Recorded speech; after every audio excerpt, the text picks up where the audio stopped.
Greetings. God bless each and every one of you. I pray that God's blessing over your life this morning.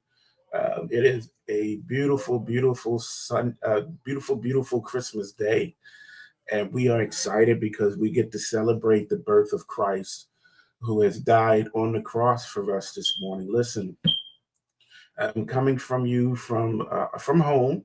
Uh, we had someone else using our space in this morning time, and we graciously allowed that, for them to spend that time there. They had a special event, but it still doesn't stop us from really giving an opportunity to celebrate God this morning. And we just wanted to come in this today and just give you a brief little holiday message, and hoping to give you some cheer today, some joy today, some peace and love today, throughout this holiday season, because I know this is a time that could be very difficult and challenging for many of us who are still battling with fear, with mourning and loss and death that throughout the year. And it's not always easy during this time. So listen, I just wanted to encourage you this morning and just give you just a moment of blessings and opportunities. And I just pray that this will be something that would be encouraging to you throughout this day. Again, we just are excited for what God is going to do for you this morning. Listen, I'm going to come to you from I'm going to come to you from Luke chapter 2, verses 1 through 7, which we know is the Christmas story. It says, "In those days, Caesar Augustus declared that everyone throughout the empire should be enrolled in the tax list. The first enrollment occurred when Quirinius governed Syria, and everyone went to their own cities to be enrolled. Since Joseph belonged to David's house and family line, he went up from the city of Nazareth in Galilee to David's city called Bethlehem in Judea. He went to be enrolled together with Mary, who was promised to him in marriage and who was pregnant. While they were there, the time came for Mary to have her baby. She gave birth to her firstborn child, a son, and wrapped him in snuggly clothing and laid him in a manger because there was no place for them in the inn." So I want to share with you this morning something very simple today, and that is the pursuit of the pressure of pursuit. That's what I want to share with you this morning, the pressure of pursuit. Listen, we realize that in this time, as we gather with joy and gratitude this morning, let us turn our hearts to the humble beginnings of the Savior. This familiar story that we just read is not only a record of Jesus' birth, but also a wonderful reminder of God's sovereignty, faithfulness, and the unexpected ways to fulfill his promises. We realize that the toughest challenges often appear just before we achieve something new. Much like marathon runners find their last strength much stretched to finding the last stretch more demanding than the beginning, Joseph, a descendant of King David, traveled with Mary to Bethlehem because both belonged to David's family line and were required to be counted in the census. You must realize that their journey spanned 70 mountainous miles, presenting a particular hardship for Mary as she was close to giving birth. As I said before, like a marathon runner, the last stretch is more demanding than the beginning. For Mary and Joseph, this trip was simply about fulfilling a bureaucratic requirement, but was also part of a divine plan leading to the Messiah's birth. But still, their main concern at the time of travel was likely focused on following the decree, reaching Bethlehem, and securing a place to stay, unaware of how near they were to a significant moment in history. Now, it is noteworthy that all the prophecies aligned: the city of David, the virgin birth, the humble beginnings, even though Mary and Joseph might not have fully grasped the importance of their actions. But outwardly, it appeared that the events were dictated by the world. Caesar Augustus issued a decree Quirinius was governing in the town so crowded there was no place for them to stay. It was so crowded. Yet unseen to all, God was arranging every detail to accomplish his word. Quite often, like Mary and Joseph, we only recognize how God has guided us when we reflect on the past. Typically, a Roman census did not require people to return to their ancestral towns, because such census was only used for registering individuals for taxation or for military service. But it is plausible, people, that Joseph possessed property in Bethlehem, which may have required him to fulfill his tax obligations in that location.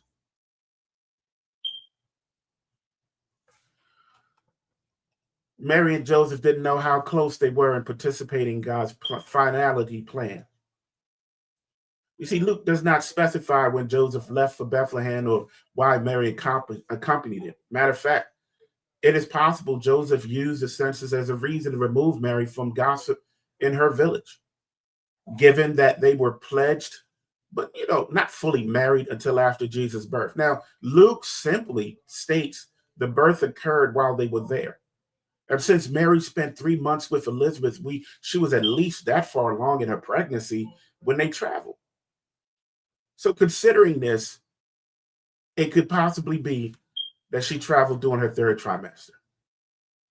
The specifics of the story often stray, and the circumstances we oftentimes find speculative.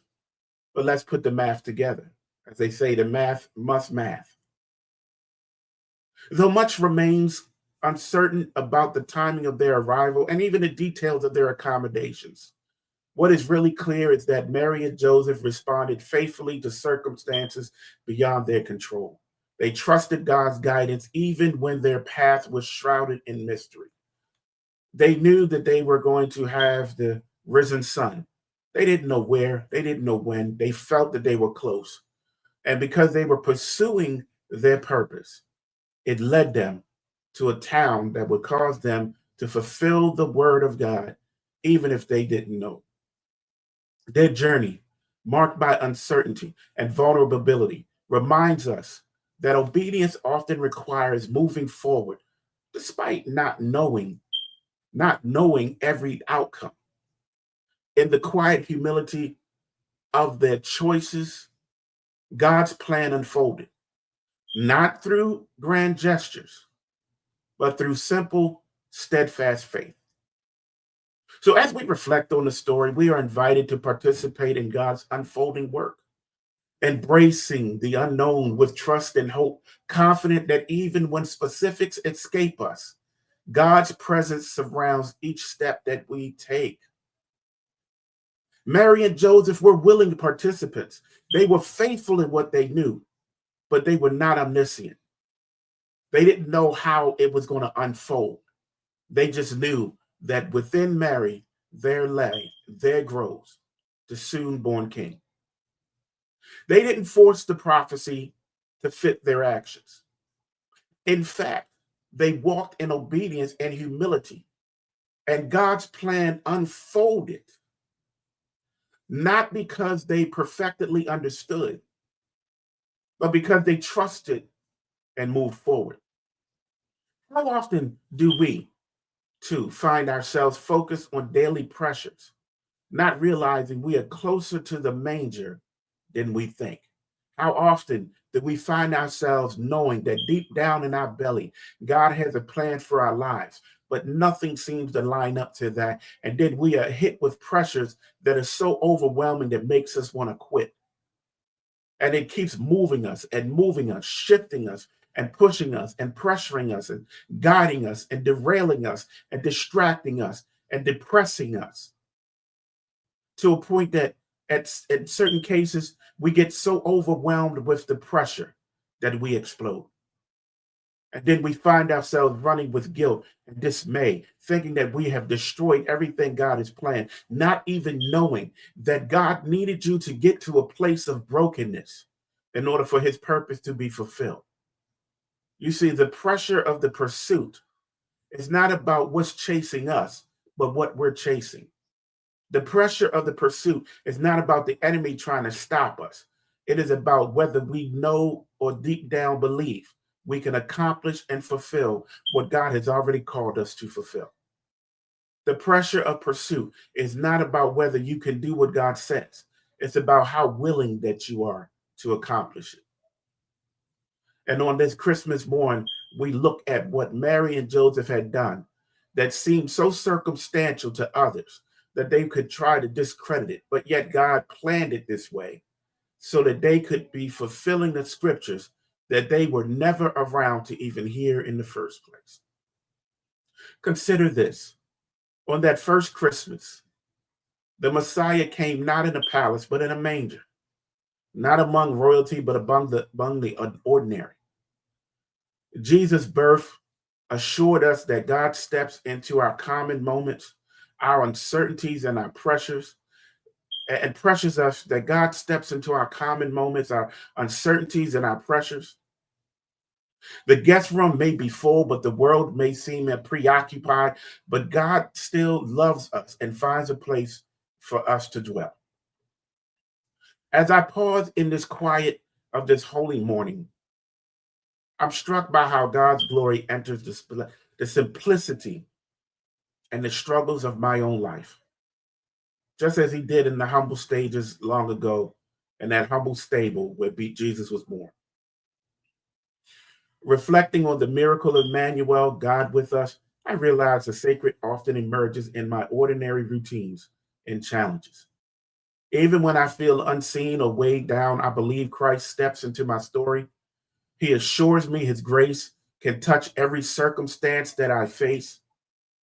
I realize this Christmas that I want to open in even the smallest, most ordinary corners of my heart to him, trusting that God is eager to meet me right where I am and fill me with his peace and his light. So this Christmas morning, let us remember, even when we feel unseen or overwhelmed, God's promises are at work in our lives. Let's realize that the journey may be difficult, the night may be long, the accommodations may be humble, but God's purpose will never, ever be denied. Let us welcome Christ into our hearts again, into the places that feel crowded and weary, trusting that his presence brings hope, peace, and joy. Listen, I know this season has not been an easy one. I know all of our circumstances around us have been challenging. Everything about it has been difficult. Every circumstance has been painful. Every moment has been a question of making crucial and critical life decisions. And I've recognized that some people, they had to drag themselves into this holiday. They literally had to force themselves into the Christmas spirit. I watched an elderly gentleman yesterday telling people in the store, every person he walked by, Merry Christmas. He didn't know them, but he walked by and he said, Merry Christmas. And I observed how stunned some people were, how shocked they were, how off guard they were given because they weren't expecting it. You see, I realized that unfortunately, Christmas has just become another day for us. It's just a moment where we can open up some gifts, criticize the gifts, and then go on with our day. Some no longer celebrate the reason for the season. It wasn't Visa or MasterCard. It wasn't Macy's or Amazon. It was a little infant that came into the world on this day many, many years ago. We don't worry about the date. We don't worry about the accuracy of his birth date. We don't even consider it. We take this time to celebrate that he is, he was, and is to come. We thank that God loved us so much that in a small town in Bethlehem, in a manger, there lies our promise, that would soon give his life on the cross to fulfill all of the sins of the world, so that you and I could celebrate this day for more than just the gifts that we buy or the gifts that we receive, but for the love that we can share, the hope that we can bring, the empathy that we provide, and the embrace of a simple hug for those that need it. As you continue on with your day today, I pray that this simple little Christmas message will be something to encourage you, something to guide you, something that would give you hope and joy in this season. I've experienced loss in my life, and every day I still think about where I could be if they were still here. But at the end of the day, I still give God praise, because I know even in my sorrow, in my suffering, in my mourning, there's still hope. When you think there's nothing left, look to the sky. If you didn't put up any decorations, look out in your neighborhood. If you see a tree, a light, a Santa riding a sleigh, still means that there's some Christmas left in you. You want to pursue purpose? Pursue hope. Hope of tomorrow, hope of a joy everlasting, and hope that know that he died on the cross so that you can live. And I encourage you this morning to do one thing, which is my gift to you: live. May the birth of Christ remind us that God is always faithful to fulfill his promise, sometimes in ways we least expect. So I say to you this morning, Merry Christmas, and may you find comfort and encouragement in the presence of Emmanuel, God with us today and always. God bless you all.